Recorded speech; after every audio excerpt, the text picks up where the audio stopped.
parabenizo todos os organizadores do evento, porque é um evento extraordinário. Em 40 anos atuando na Amazônia, eu nunca vi nada dessa importância, relevância, poder simbólico e também de conexão.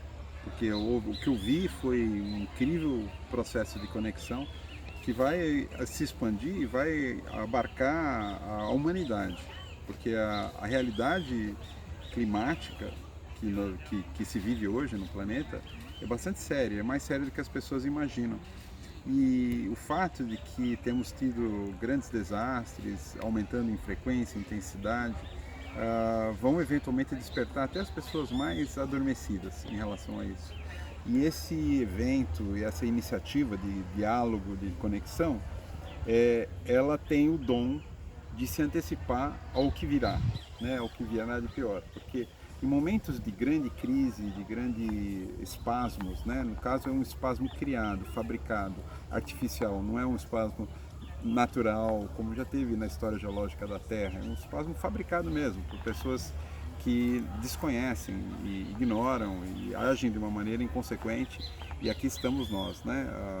Numa situação bastante difícil, que ameaça a sobrevivência de todos, não só daquelas pessoas, né? Você começa a sua fala hoje segurando uma garrafa de água e dizendo que proteger a floresta não é uma questão de ideologia, né, Antônio? Exatamente. Porque eu estava pensando o que eu ia falar, era um tempo curto para falar, um ambiente tenso, e eu pensei assim, ninguém estaria aqui sentado nessa audiência, direita, esquerda, para cima, para baixo, índio, não índio, sem beber água. Então isso me deu a inspiração para introduzir o assunto que eu tenho trazido, né? Inclusive nessa reunião, que é o fato de que e ainda mais na frente do rio sagrado dos indígenas aqui, que é o rio Xingu, que está secando, né?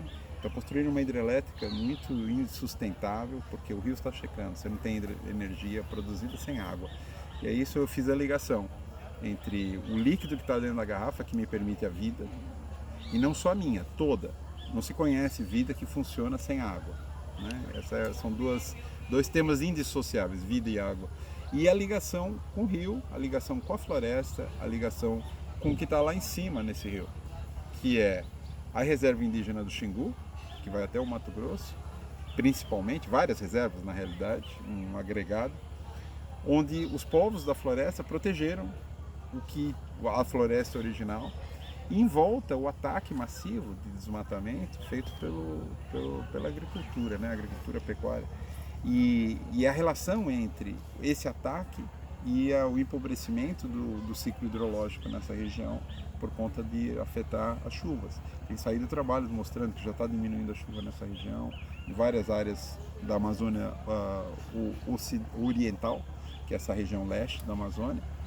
E é um alerta, né, que já fazem os povos indígenas há muito tempo, como o Davi Copenau Yanomami, que há mais de 10 anos ele vem falando que será que o homem branco não sabe que se tirar a floresta acaba a chuva, e se acaba a chuva não tem nem o que beber nem o que comer? E a ciência, né? Existe um consenso, não tem nenhuma controvérsia em relação a isso. Tirou a floresta, acabou a chuva. Você está falando de ataque, de ciência. Hoje foi um dia muito importante. O Instituto Nacional de Pesquisas Espaciais, o INPE, divulgou os dados de desmatamento de 2019. Havia até uma certa dúvida que agora sobre nova gestão, nova presidência, alguns cientistas estavam receosos que os dados não fossem divulgados nesta segunda-feira.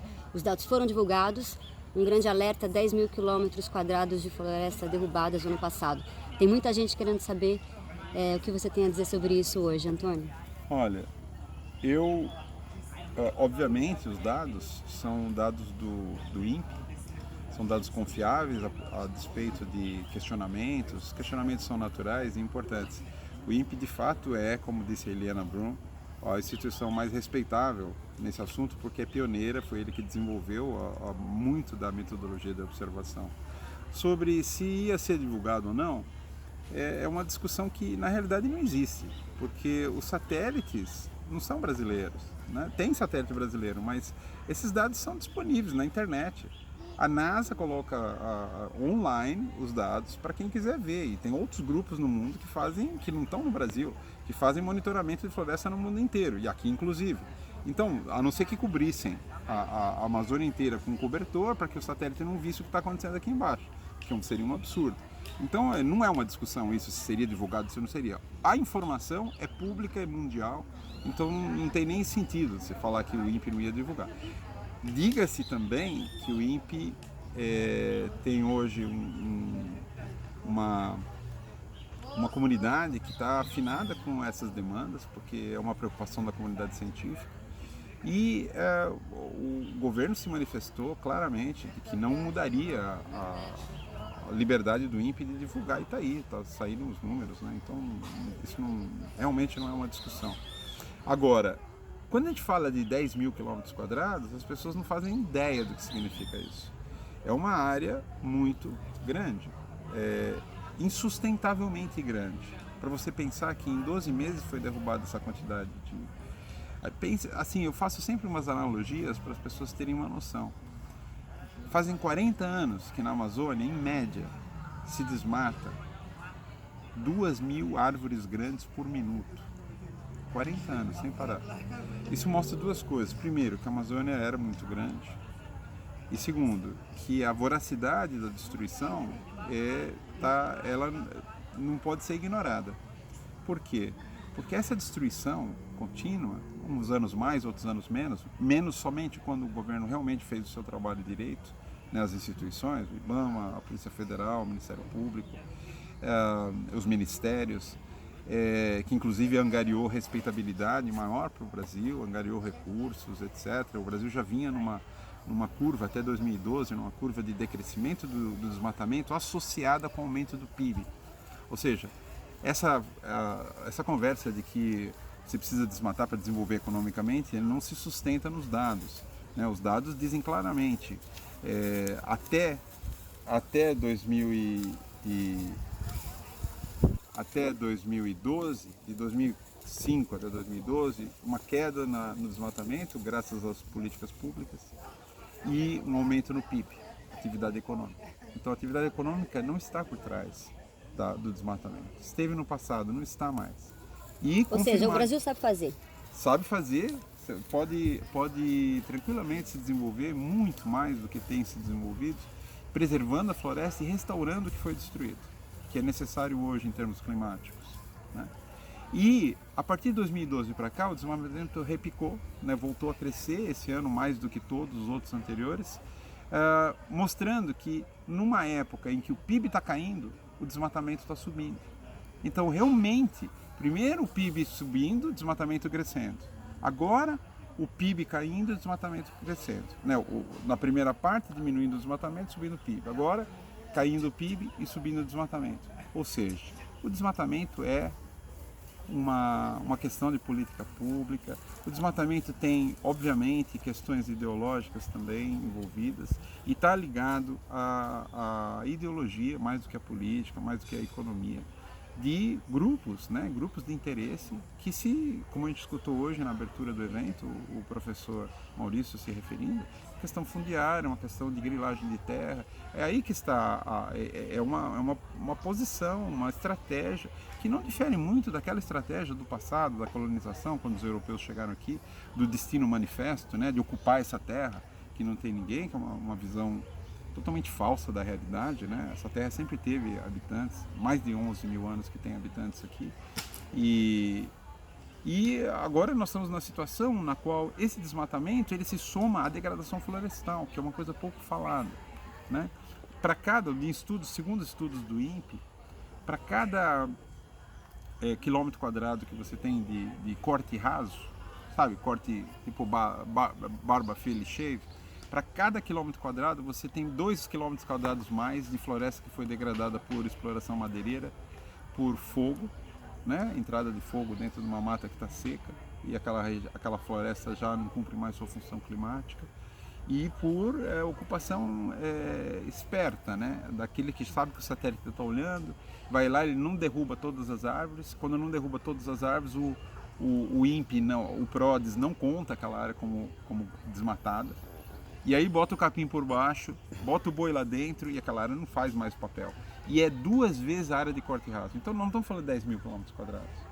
Nós estamos falando de 30 mil quilômetros quadrados impactados no ano de 2019.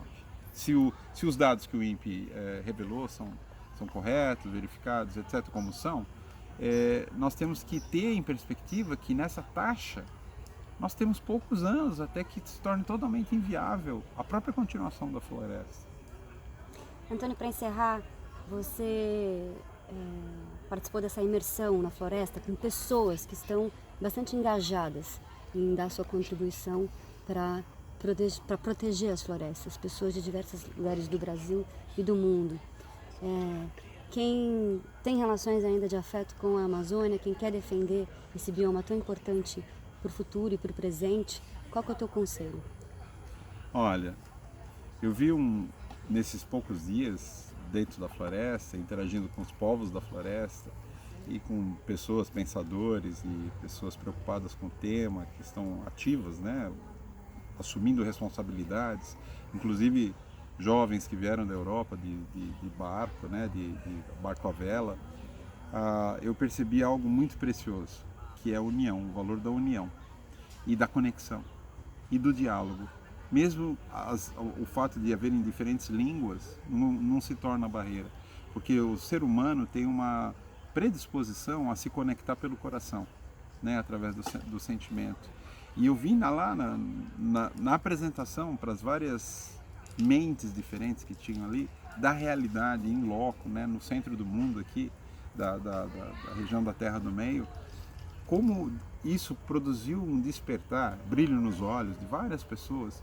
E é isso que nós precisamos, inclusive com os agricultores que aparentemente hoje estão do outro lado, né, dizendo que a proteção da floresta vai contra os interesses dele, que esse um dia vão despertar. Eu já tenho vários conhecidos que são agricultores, eram fazendeiros e tal, e despertaram, perceberam. Inclusive eu tenho um grande amigo que é membro da AproSoja, tem uma fazenda lá no Goiás, e ele hoje tem um movimento para modificar o agronegócio de grande escala, para que ele respeite o ambiente, para que ele use menos insumo, para que ele aumente o seu lucro, porque gasta menos nos insumos, e principalmente para que ele respeite os ecossistemas. Então nós precisamos disso. O que eu vi hoje aqui dentro da floresta, nós precisamos estender isso. Precisamos conseguir que a sociedade inteira entenda que é uma questão de sobrevivência de todos. E não só sobrevivência, prosperidade também. Porque quando a gente fala que proteger a floresta, tem um discurso falso também de que proteger a floresta significa não desenvolver. Isso é totalmente equivocado. Um dos maiores impérios que já existiu na Terra, o Império Inca, existiu aqui antes da chegada dos europeus, com construções belíssimas que estão ainda lá nos Andes. Eles faziam irrigação, faziam estradas, etc., e respeitavam a floresta. E existiu por muito tempo essas culturas. Então, a cultura que associa destruição com crescimento econômico é a cultura do câncer, é a cultura do tumor cancerígeno, né? Que eu quero expandir, não me importa nada que aconteça, e leva à morte do organismo e consigo também do próprio tumor, né? Das próprias células que estão com essa visão doente, enferma de expansão irresponsável, que não leva em consideração o seu próprio bem-estar. Então, a destruição da floresta aqui vai secar o centro-sul, sudeste, sul do Brasil. E aí, o que vamos fazer? Vamos fazer tratoraço em Brasília para que salve o agronegócio?